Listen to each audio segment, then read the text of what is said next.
Have you ever wondered, why does your mom's cooking always taste better than anyone else's, even when they follow the exact same recipe? Why do you cry more easily in front of your mother than anyone else in the world? Why, even as a grown adult, when something truly terrible happens, your first instinct is still, I want my mom? Why does her voice through the phone, across miles and miles, somehow still feel like comfort, like safety, like home? And here's a strange one. Why do we eventually become our mothers, saying the same things, making the same gestures, without ever meaning to? Before you took your first breath, before you opened your eyes, before you knew your own name, you knew one sound, one rhythm, one presence that meant safety. Your mother's heartbeat. It was the first music you ever heard. And your brain, it never forgot. Tonight, we're going to explore 100 facts about mothers and love, but we're going to do it slowly, gently, letting each truth wrap around you like the most comforting embrace you've ever known. So settle in, get comfortable, because we're about to remember and discover, and maybe feel things you haven't felt in years. These aren't just sentimental questions, there are actual answers. Beautiful, scientific, deeply human answers. And tonight, we'll explore them together. Along the way, we'll discover why babies recognize their mother's voice from inside the womb, how a mother's hug literally changes your brain chemistry, why her scent calms you in ways nothing else can, and how love, real, deep, maternal love, isn't just an emotion. It's a biological survival mechanism woven into every cell of your body. Hello, friend. Welcome. Whether you're here because you miss your mom, because you are a mom, or because you're simply curious about the most powerful bond in human existence, I'm glad you're here. Tonight's journey is gentle, warm, maybe a little tearful in the most comforting way. We're going to explore the first love you ever knew, the love that shaped every love after. We'll move chronologically, from your very first moments to childhood, adolescence, adulthood, and finally that bittersweet circle where children become caregivers. The smell that means home. Close your eyes for a moment and think, what does your mother's cooking smell like? Maybe it's the warm scent of bread baking, or garlic sizzling in oil, or a specific spice she always used. Or maybe it's something as simple as the smell of coffee in the morning, her hands preparing breakfast while you were still half asleep. That smell, it's coded into your brain differently than any other memory. Scent is uniquely connected to emotion and memory. A single whiff can transport you back 30 years in an instant. You're not just remembering, you're there, you're small again, safe again, home again. Scientists call this the Proust effect, named after a writer who described how the taste of a Madeleine cookie brought his entire childhood flooding back. But for most of us, it's not a cookie. It's mom's kitchen, mom's perfume, the specific detergent she used on your sheets. And here's what's beautiful. Even if that smell is gone, even if it's been years, and sometimes on a random Tuesday, you'll catch a hint of something similar. And for just a second, you're 5 years old again, and everything is okay. The first memory. Do you remember your first memory? Really think about it. For most people, their earliest memory involves their mother. Not always, but often. Because in those first years, she was the entire world. She was safety, food, warmth, comfort, entertainment. Everything. Maybe you remember her singing, or her face close to yours, or her laugh, or sitting on her lap, or the way the light came through a window while she held you.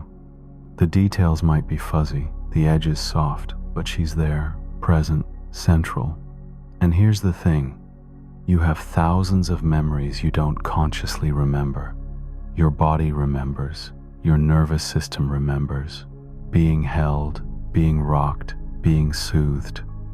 Those memories live in you as feelings, as instincts, as the foundational sense of whether the world is safe.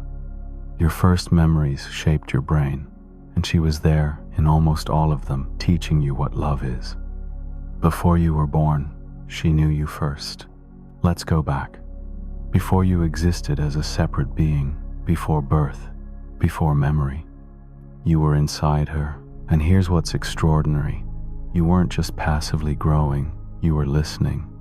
By the third trimester, babies can hear, and the sound they hear most is their mother's voice. Not from outside, from inside. Her voice vibrates through her body, through the amniotic fluid, directly into your forming ears. Studies show that newborns recognize their mother's voice immediately. They prefer it over all other voices. They'll turn their head toward it. They'll calm when they hear it, because it's the voice that told them before they were even born, "You're not alone, I'm here." And that voice, it never stops meaning safety, even decades later. Even when you're grown, tired, scared, her voice still does something no other voice can. It tells the deepest part of your brain, "You're okay, I've got you." The first heartbeat you ever loved.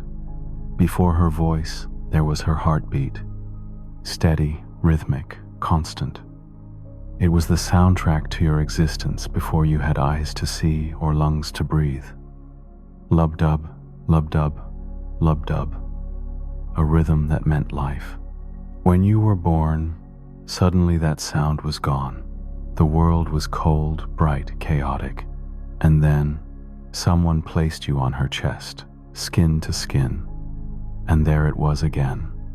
That heartbeat, that rhythm, and your nervous system recognizing it whispered, "Oh, there you are, I'm home." Researchers have found that babies calm almost instantly when placed on their mother's chest. Heart rate stabilizes, breathing regulates, stress hormones drop. It's called kangaroo care, and it's one of the most powerful medical interventions we know. But it's not medicine, it's memory, it's recognition. It's the first love you ever knew, playing the same song it always has. Her scent is coded into you. Newborns can recognize their mother's scent within hours of birth, hours. They haven't seen her face clearly. They can barely focus their eyes, but they know her smell. And when they smell it, they turn toward it. They seek it. They calm. This isn't learned. It's instinctual, evolutionary. Because for millions of years, a baby's survival depended on finding their mother in the dark, in danger, in chaos. Scent was the map back to safety. And that map never fades.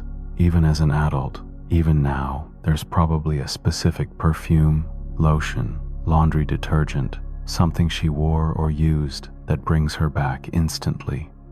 Scent bypasses logic. It goes straight to emotion, straight to memory, straight to the part of you that will always be her child. Mom's hands. You never forget the way your mother's hands feel. Think about it. Her hands feel different from anyone else's. Not better, not worse, just distinct, specific, known.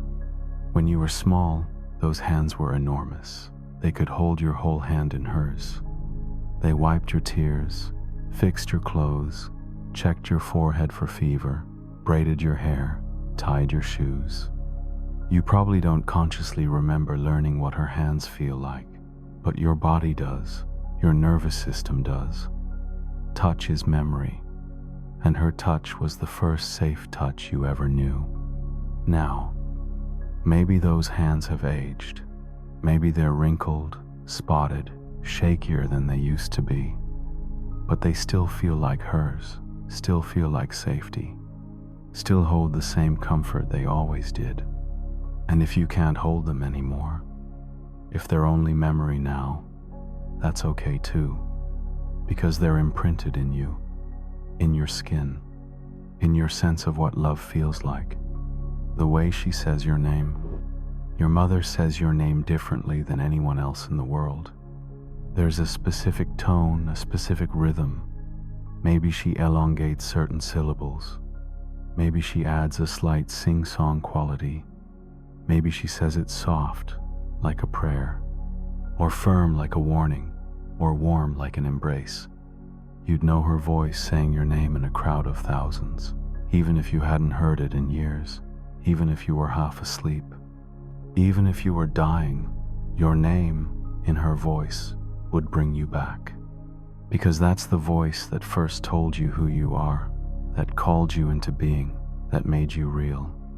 When she said your name as a baby, you learned you were separate from the world. You, a person, worthy of a name, worthy of being called.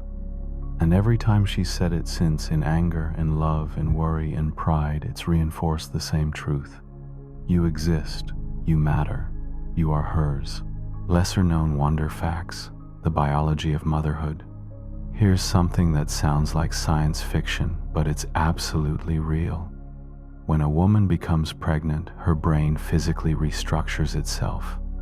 The gray matter in certain regions actually shrinks, not because of damage, but because of refinement. Her brain is pruning unnecessary connections and strengthening the ones related to empathy, emotional reading, threat detection, and bonding. These changes last for years. Some studies suggest they may be permanent. Motherhood doesn't just change your life, it rewrites your neural architecture. And here's something even stranger. Mothers develop what researchers call super hearing, not metaphorically, but measurably. Their auditory system becomes hypersensitive to baby sounds. They can hear their infants cry from another room, through closed doors, even while sleeping, when they'd sleep through other equally loud noises. Their brain has literally tuned itself to that specific frequency. Evolution turned mothers into biological baby monitors. There's more.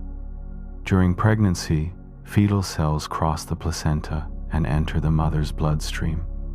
These cells can remain in her body for decades, sometimes for life. It's called microchimerism, meaning parts of you, your actual cells, are still living inside your mother. You're not just in her heart metaphorically. You're in her bloodstream, in her organs, in her brain, literally part of her body. She carries you forever, not just in memory, in biology. The invisible work you never saw. When you were young, you thought your clothes just appeared clean, food just appeared on the table, the house just stayed clean.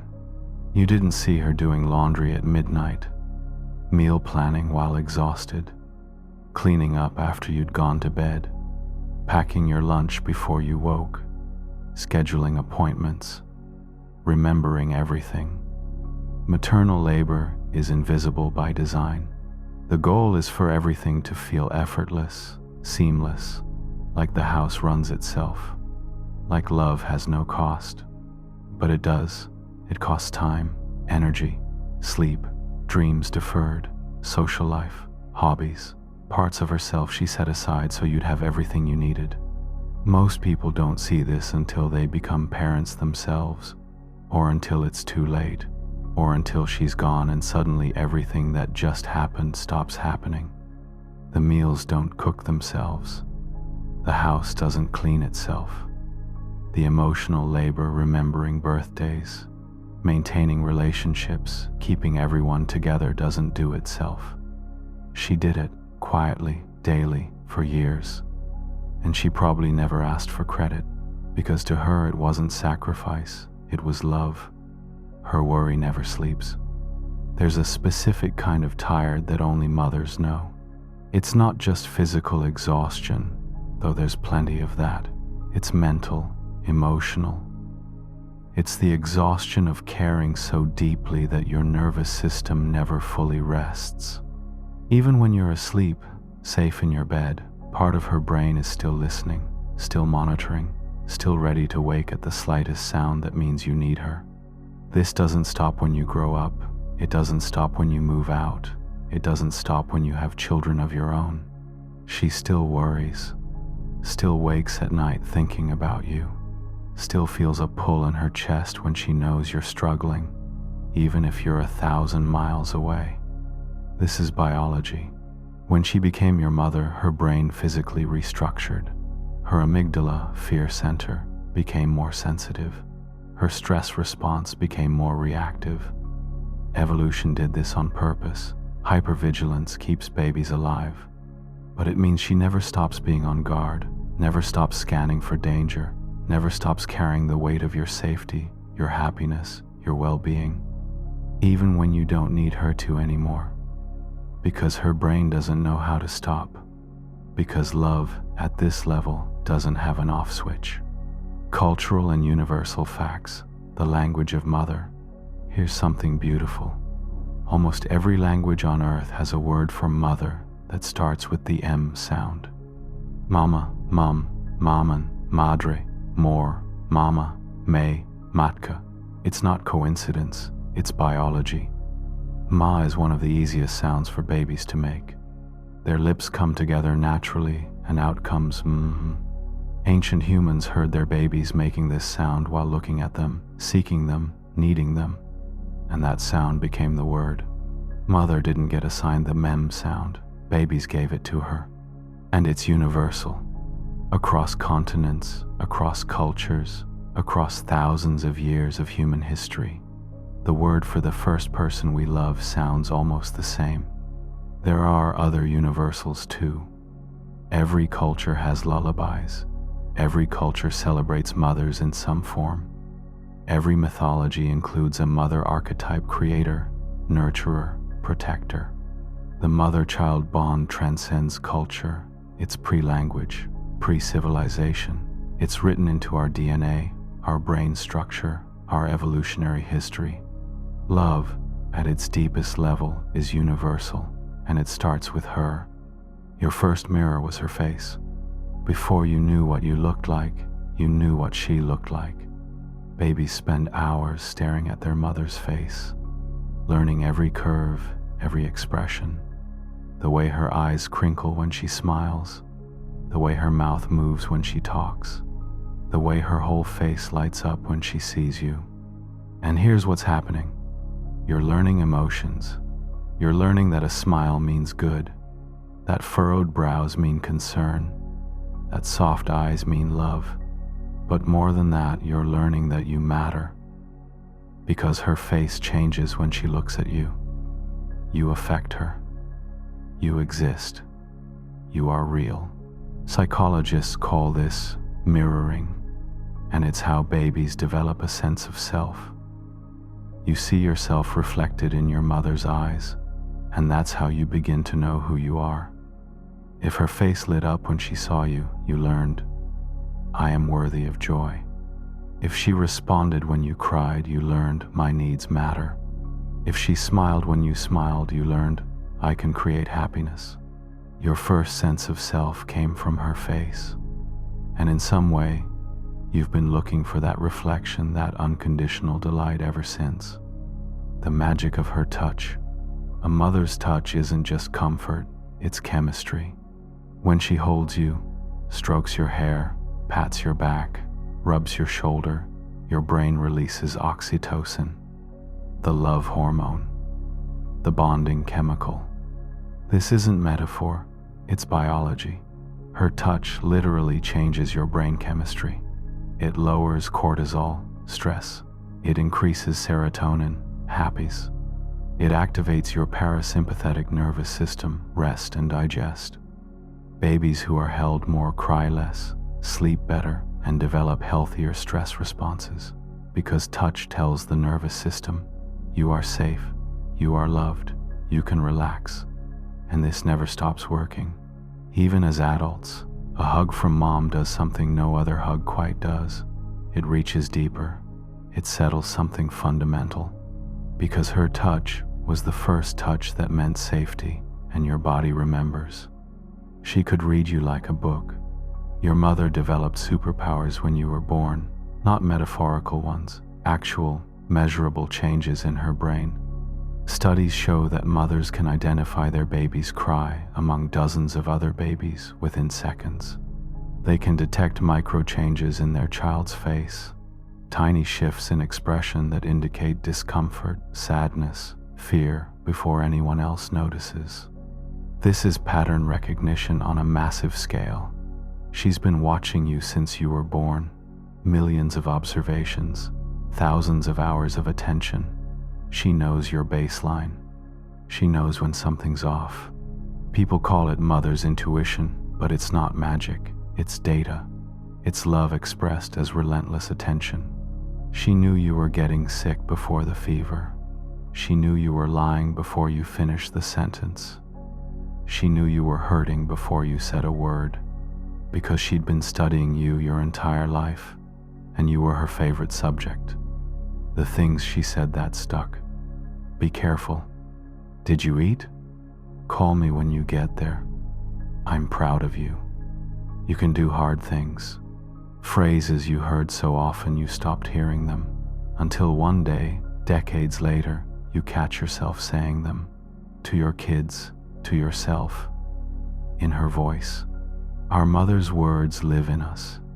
They become our internal voice, the one that encourages us when we're scared, that warns us when we're reckless, that comforts us when we're hurt. If she told you that you were smart, you believed it. If she told you that you could handle it, you tried. If she told you that she loved you, you knew, bone deep, that you were worth loving. Her words became your foundation. The stories you tell about yourself, the beliefs you hold about who you are. And even if her words weren't always perfect, even if she was human, flawed, sometimes wrong, they still shaped you. Because words from the person who loves you most hit different. They stick. They echo. They build you. Her worry never sleeps. There's a specific kind of tired that only mothers know. It's not just physical exhaustion, though there's plenty of that. It's mental, emotional. It's the exhaustion of caring so deeply that your nervous system never fully rests. Even when you're asleep, safe in your bed, part of her brain is still listening, still monitoring, still ready to wake at the slightest sound that means you need her. This doesn't stop when you grow up. It doesn't stop when you move out. It doesn't stop when you have children of your own. She still worries, still wakes at night thinking about you, still feels a pull in her chest when she knows you're struggling, even if you're 1,000 miles away. This is biology. When she became your mother, her brain physically restructured. Her amygdala fear center became more sensitive. Her stress response became more reactive. Evolution did this on purpose. Hypervigilance keeps babies alive. But it means she never stops being on guard, never stops scanning for danger, never stops carrying the weight of your safety, your happiness, your well-being, even when you don't need her to anymore. Because her brain doesn't know how to stop. Because love, at this level, doesn't have an off switch. Biological and scientific facts. Why teens push away. Here's something that might bring comfort if you're remembering your teenage years with guilt. The rebellion, the distance, the eye rolling. It wasn't personal. It was neurological. During adolescence, the brain undergoes massive reconstruction. The prefrontal cortex, responsible for judgment, empathy, understanding consequences, is basically under renovation. Meanwhile, the limbic system emotions, impulses, risk-taking is in overdrive. Your teenage brain was literally wired to prioritize peers over parents, to seek independence, to question authority, to push boundaries. Evolution designed it this way because in ancestral environments, teenagers needed to leave the family group, find mates, establish themselves. Staying too attached to mom would have been a survival disadvantage. So your brain released chemicals that made home feel boring and the outside world feel thrilling. That made your friends' opinions matter more than your parents'. That made you physically uncomfortable with too much parental affection. It's called individuation, and it's healthy, necessary, but that doesn't mean it didn't hurt her. Because while your brain was pushing you away, her brain was still wired to protect you. still releasing stress hormones when you were out late, still flooding with worry when you didn't call. She watched you pull away, knowing it was right, knowing it was natural, and missing you anyway. The rebellion was necessary. There's a phase where you pulled away. Maybe you rolled your eyes at her advice. Maybe you said, "You don't understand," 1,000 times. Maybe you pushed her away when she tried to help. This wasn't cruelty, it was development. To become your own person, you had to separate. You had to test boundaries, reject her worldview, figure out who you were outside of being her child. It's painful, but it's necessary. And here's what's heartbreaking. She knew this. She understood that you needed to push her away to grow up. But understanding it didn't make it hurt less. She watched you become distant, watched you prefer your friends over her, watched you stop telling her things, and she let you, because she loved you enough to let you leave. But she never left. She was always there on the other side of your independence, waiting, not intrusively, not desperately, just there, in case you needed her. And eventually most of us come back, not as children, as adults, as people who finally understand what we put her through, as people who realize that pushing her away didn't mean she stopped being important. It just meant we needed space to become who we were always meant to be. The day you realized she was just a person. There's a moment it hits everyone differently when you suddenly see your mother not as mom, but as a woman. A person. Someone with her own fears, dreams, disappointments. Maybe it's when you see her cry. Maybe it's when she admits she doesn't know what to do. Maybe it's when you become a parent yourself and realize how hard this is, how impossible, how much she was winging it the whole time. And it's disorienting, because for your whole childhood she was invincible, all-knowing, the one who had answers, who fixed things, who held everything together. But she didn't. She was terrified. She doubted herself. She made mistakes. She was learning as she went, just like you are now. And somehow, this makes her more impressive, not less. She wasn't superhuman. She was human. Tired, scared, imperfect, human. And she loved you anyway. She showed up anyway. She tried anyway. That's the real miracle. Not that she was perfect, but that she kept going even when she had no idea if she was doing it right. When you become the caregiver, somewhere along the way the roles reverse, slowly at first, then all at once. She starts needing your help. She forgets things. She moves slower. She asks you to drive, to make decisions, to take care of things she used to handle effortlessly. And it's strange, isn't it? The hands that once held you now shake in yours. The voice that once soothed you now asks for reassurance. The person who once knew everything now needs you to remember. This is the circle, the inevitable turning. She raised you so that one day you could help her. She taught you to be strong so that when she became fragile, you'd be ready. It's beautiful and heartbreaking in equal measure, because it means she's aging. It means time is limited. It means the person who was once your whole world is slowly preparing to leave it.